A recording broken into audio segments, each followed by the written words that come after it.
এখন মোটা হয়ে গেছে।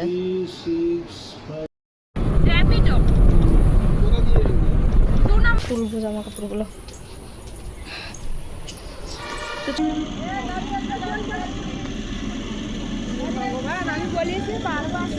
গুড মর্নিং সবাইকে, কেমন আছো সবাই? আশা করি ভালো আছো। আর এখন বাজে সকাল 11:30, আর 11টা থেকেই আজকে ব্লগটা স্টার্ট করলাম।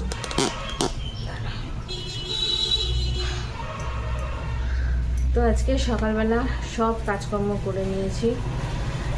ঘুম থেকে উঠেই তো জানোই তো সংসারে কত কাজ থাকে, সেই কাজকর্মগুলো করতে হয়। জামা কাপড়ে দেখো মেলে দিয়েছি, এই দেখো জামা কাপড় দড়িতে। কালকে জামা কাপড় ধুয়েছিলাম, সেগুলো মেলেছি। আবার আজকে কটা দিয়েছি মেশিনে, হচ্ছে সেগুলো। তারপরে তরকারি টরকারি কেটে সব কিছু গুছিয়ে গাছিয়ে সব রেখে দিয়েছি। এবার মাংসটা শুধু ধোবো, মাংসটা ধুতে বাকি আছে।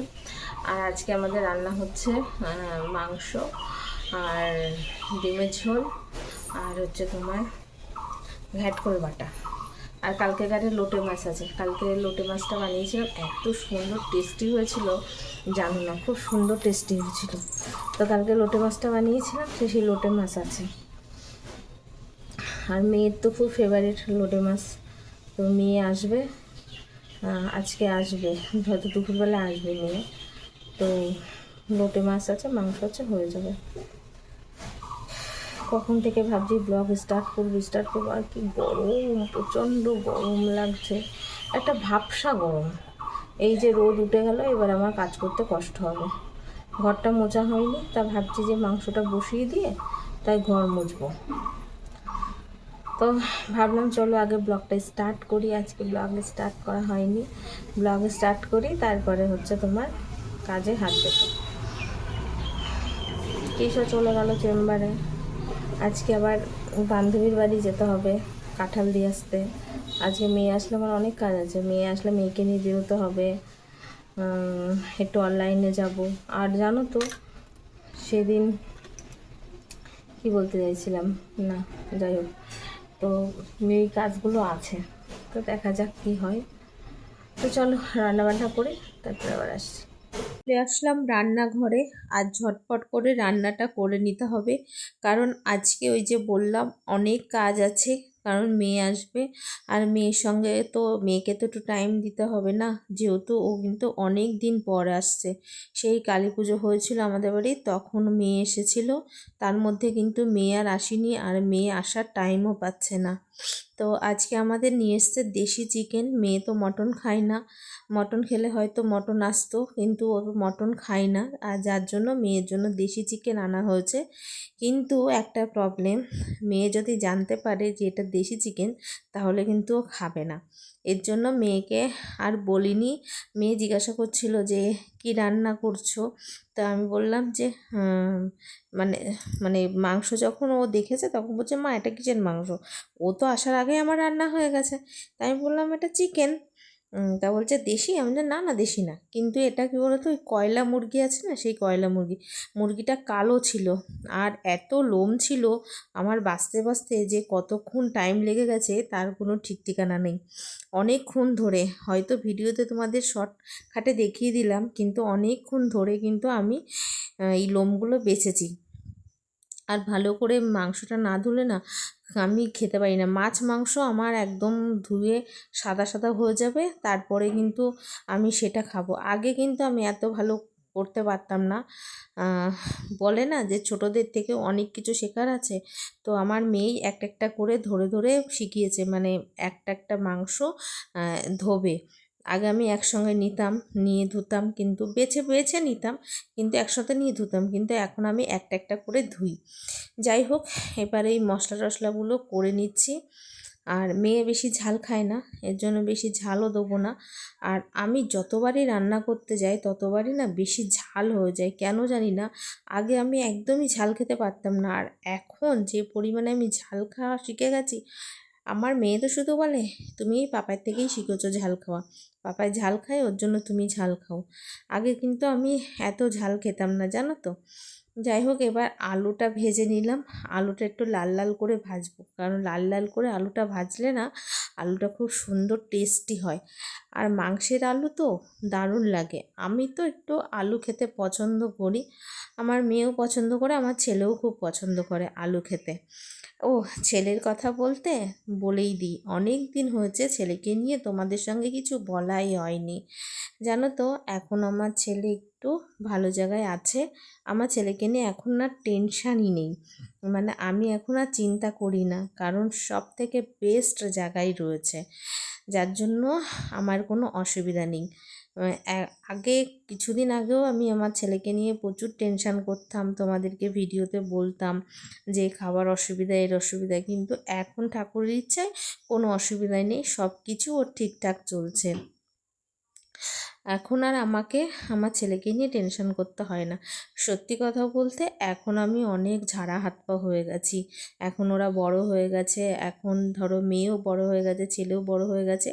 এখন ওদের ভাবনাটা ওরা ভাবতে পারে, ওদের জন্য আমাকে এখন আর চিন্তা করতে হয় না। একটা সময় চিন্তা করে করে পাগল হয়ে যেতাম, কি হবে, কি করব, কিভাবে মানুষ করব।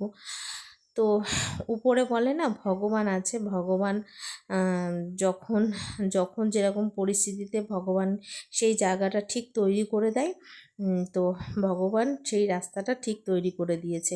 আর আমি ভগবানকে ভীষণ বিশ্বাস করি, আমি মনে প্রাণে ভগবানকে বিশ্বাস করি। হ্যাঁ, হয়তো সবার মতো নাটক করে ঘন্টার পর ঘন্টা ভগবানের নাম হয়তো নিতে পারি না, কিন্তু বিশ্বাসটা করি। আমি যেটুকু পুজো দিই, যতক্ষণই পুজো দিই না কেন, সেটা মন থেকে দিই।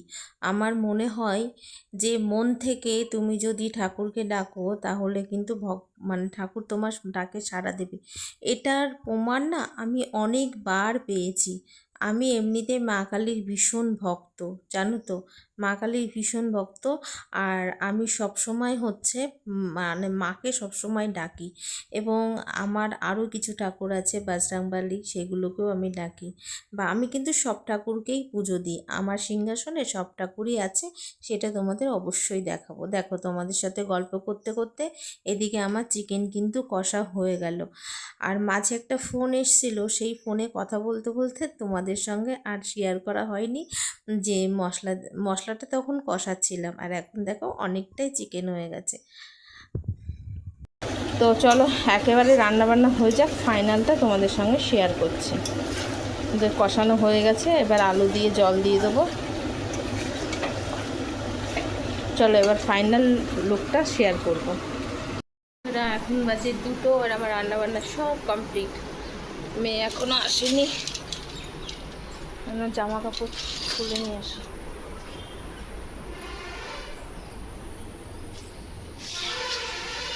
জামা কাপড় মেলে দিয়েছিলাম, শুকিয়ে গেছে, তুলে নিয়ে এসে তারপর স্নান করব। আপাতত একটা নাইটি তুলে নিই, যেটা পরবো।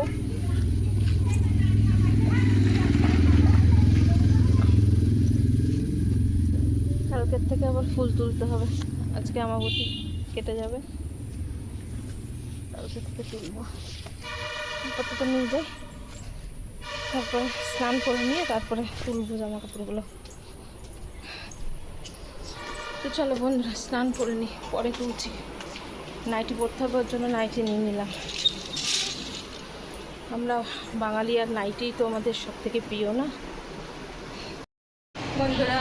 এখন বাজে 3টে, আর সবার খাওয়া দাওয়া হয়ে গেছে, আমি এখনও খাইনি। তা আমি আবার পোলাও বানাচ্ছি। তো এখানে অনেক এঁটোকাটা ছিল বলে আর ক্যামেরাটা অন করিনি। তো দেখো পিছন ক্যামেরা করে দেখাচ্ছি।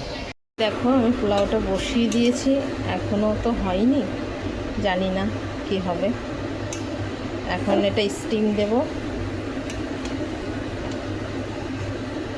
মেয়ে আর অরূপ তো ষষ্ঠীতে আসেনি, তাই ভাবলাম মেয়ে যখন এসছে তাহলে মেয়ের জন্য একটু খাবার বানিয়ে দেবো, তাহলে মেয়ে খাবারটা বাড়িতে নিয়ে যাবে। আসলে মেয়ে আসবে, থাকবে না, কিছু কাজের জন্য মেয়ে এসছিল। বলছি না, মেয়ে আসার এখন টাইমই পায় না, ও অনেক ব্যস্ত। তো সব কাজ কমপ্লিট করে এখন এই খেতে বসছি। আর আজকে দেখো ফাইনাল মেনুটা তোমাদেরকে দেখাই। এটা হচ্ছে কচুর লতি দিয়ে, কাঁঠালের আটি দিয়ে একটা তরকারি, এটা লোটে মাছ কালকের ছিল, আর আজকে হচ্ছে মাংস। এই যে আর ডিমটা যে দেখিয়েছিলাম ওটা আমাদের জন্য নয়, দেখিয়ে দেবো কিন্তু তোমারে, ওটা মায়ের জন্য দেখিয়ে দেবো কিন্তু তোমারে। আমি না ভুল করে কচুরলতি বলে ফেলেছি, এটা আসলে ঘ্যাটকোলের তরকারি।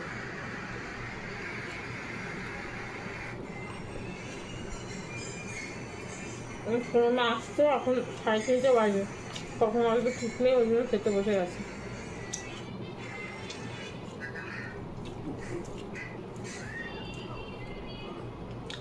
এই গরমগুলো করো, রেডি করো, আবার তো বেরিয়ে যাবো তুমি। খেয়ে দাও আবার কাঁঠাল পারবা।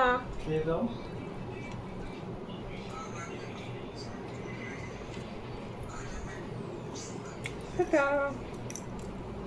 প্রায় 4:30 সময় মেয়ে আসলো। মেয়ের জন্য অনেকক্ষণ ধরে ওয়েট করছিলাম, আর আমার এত খিদে পেয়েছিল যে আমি খেয়ে নিয়েছি। আমি দেখছি ওর আসতে এখনও দেরি হবে আর আমাকে বেরোতে হবে, আর আমি খাওয়া পেটে গাড়িতে উঠলে আমার খুব কষ্ট হয়, এর জন্য খেয়ে নিলাম। এবার মেয়ে আসলো, ওকে আমি আগে খাবারটা রেডি করে দিলাম। আমি বললাম তুই খাওয়া দাওয়া করে নে, আমরা একটু কাঁঠালটা পেড়ে নিয়ে আসি, কারণ ওকে একটা কাঁঠাল দিতে হবে। তাই কিস আর আমি দুজনে মিলে গেলাম কাঁঠাল পাড়তে। আর অনেকগুলো কাঁঠালই আছে, আর আমাদের বাড়িতে এখন কাঁঠাল কেউ খায় না সেরকম, আমিও খাই না। তো এই যে ছোট দেখে একটা কাঁঠাল, এই কাঁঠালটা পেড়ে হচ্ছে সোনামাকে দেব আর মাকেও দেব। মাকেও এখনও দেওয়া হয়নি, এর জন্য মায়ের জন্য পাড়তে হবে। কাঁঠালটা পেড়েই সঙ্গে সঙ্গে রেডি হয়ে যাব, রেডি হয়ে কিন্তু বেরোতে হবে, কারণ আমরা যাব এখন মায়ের বাড়িতে, আর সেখানে কিন্তু অনেক কাজ রয়েছে।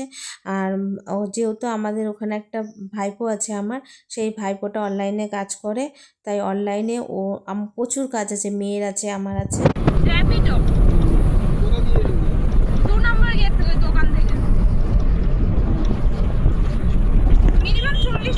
আসলো 10 মিনিট এলো দিলো, এখন আবার বেরিয়ে যাচ্ছে। এখন আমরা যাচ্ছি ওই বাড়িতে, কত ব্যস্ত। জল একটু ভরে নিতে পারতিস, আবার তো কিনতে হবে। আর কিনবো না, বেশি জল খেলে টয়লেট পায় না রাস্তায়। যাই হোক, আমরা হচ্ছে মায়ের ওখানে গেছিলাম, মায়ের ওখান থেকে সব কাজ টাজ মিটিয়ে তারপরে হচ্ছে দেখো সন্ধ্যা হয়ে গেছে, এখন মেয়েকে বনগাঁতে ছাড়তে এসেছি। মেয়ে কারণ অনেকটাই রাত হয়ে গেছিলো, আর ও একা একা ব্যাগটা নিয়ে যেতেও পারতো না, এর জন্য কিন্তু আমরা বনগাঁতে এসেছি। আর বনগাঁতে যে কিসের মিছিল বেরিয়েছে সেটা বুঝতেই পারছি না, তাই তোমাদের সঙ্গে একটু শেয়ার করলাম যে কিসের মিছিল সেটা আমরাও নিজেরাও জানি না। আর এখন হচ্ছে যাচ্ছি স্টেশনের দিকে। মেয়ের তো টিকিট কাটা আছে, এর জন্য আমরা জিআরপি দিয়ে ঢুকে মেয়েকে এখন তুলে দিতে যাচ্ছি। ওর পাপায়েরও সামনে আছে আর আমি পিছনে ক্যামেরা করতে করতে যাচ্ছি। অনেক দিন পর হচ্ছে আসলো, এখন চলে যাচ্ছে, মনটা একটু খারাপই লাগছে। কী করা যাবে, ও থাকতে পারবে না, চিনি মিমি রয়েছে, অরূপ রয়েছে বাড়িতে, আর সোনামা না থাকলে কি করে হবে। তো যাই হোক, আজকের ভিডিওটা কেমন লাগলো অবশ্যই কমেন্টের মাধ্যমে জানিও, আর সবাই ভালো থেকো, সুস্থ থেকো, অবশ্যই তোমরা কমেন্ট করে জানিও। তো আজ শেষ পর্যন্ত আর ব্লগটা শেষ করতে পারিনি, তো এই ট্রেনটা চলে যাওয়ার পরেই কিন্তু একটা ট্রেন আসবে, সোনামাকে এখন 10 মিনিট দাঁড়াতে হবে, তারপরে সেই ট্রেন আসবে, তারপরে যাবে। তো আমাদেরও তাড়াতাড়ি ছিল, তাই আমরাও বেরিয়ে পড়লাম, আর সোনামাও চলে গেল। তো ভিডিওটা কেমন লাগলো অবশ্যই জানিও।